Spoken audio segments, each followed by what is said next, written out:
चल चुप हो। उत्सर्जन पढ़ना है, ठीक है?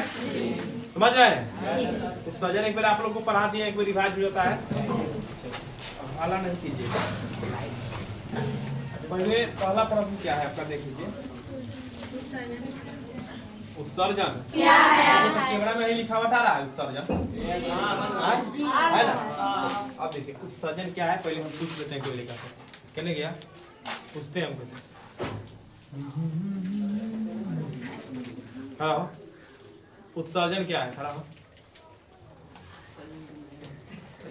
कहानी बताता हूँ, लड़का समय कौन बताएगा उत्सर्जन क्या है? हाँ, अपने पर से जन्म ले लिया।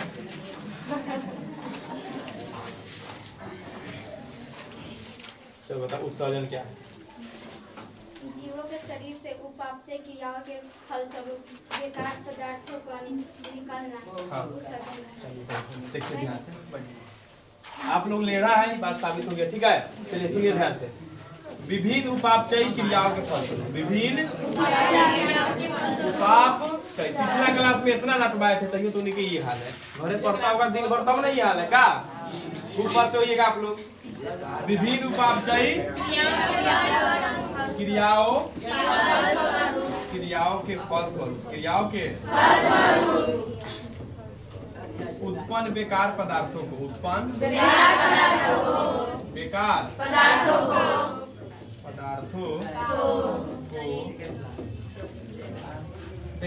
पदार्थों को उत्सर्जी पदार्थ कहते हैं। क्या कहते हैं? उत्सर्जी पदार्थ। शांति से सुनिएगा। जो भी बेकार पदार्थ उत्पन्न हो जाएगा विभिन्न उपापचय क्रियाओं के फलस्वरूप, उससे कौन पदार्थ कहते हैं? तथा इस क्रिया को, इस क्रिया को क्या कहेंगे? उत्सर्जन। इस क्रिया को क्या कहेंगे? अरे समझ गए? अब बात आता है उत्सर्जी पदार्थ कौन कौन हो जाएगा? जल, वाष्प, यूरिया, CO2, यही ना होगा? जल, वाष्प, यूरिया, CO2 उत्सर्जी पदार्थ। उत्सर्जी पदार्थ क्या हो जाएगा? जल,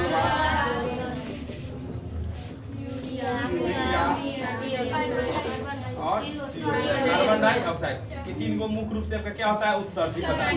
प्रश्न आता है उत्सर्जी पदार्थ के नाम लिखे, ये तीनों लिख दीजिएगा, ठीक है? उत्सर्जन में सबसे महत्वपूर्ण भूमिका कौन निभाता है? वृक्क। वृक्क को ही कहते हैं किडनी या गुर्दा। अरे वृक्क के कई गो नाम? 3 गो। वृक्क एगो पहला, फिर किडनी, अपना बाद। अच्छा बताइए, आप सुनिएगा, एक लॉजिक वाला बात बताते हैं। शरीर जो है कथी से बना है? कोशिका से। ठीक है, कथी से? मस्तिष्क बोले कौन? मस्तिष्क। तो क्या बोलिएगा? न्यूरॉन। तंत्रिका के ऊतक। अच्छा, एक अलावा बोले वृक्क, तो कथी से? नेफ्रॉन। वृक्क के संरचनात्मक एवं क्रियात्मक इकाई क्या कहते हैं? क्या बोलते हैं? समझ गए? अब अगला प्रश्न। नेफ्रॉन के 2 कार्य लिखिए। नेफ्रॉन का 2 कार्य। नेफ्रॉन भी तो किडनी का अंश ना है रे, तो पहले लिखेंगे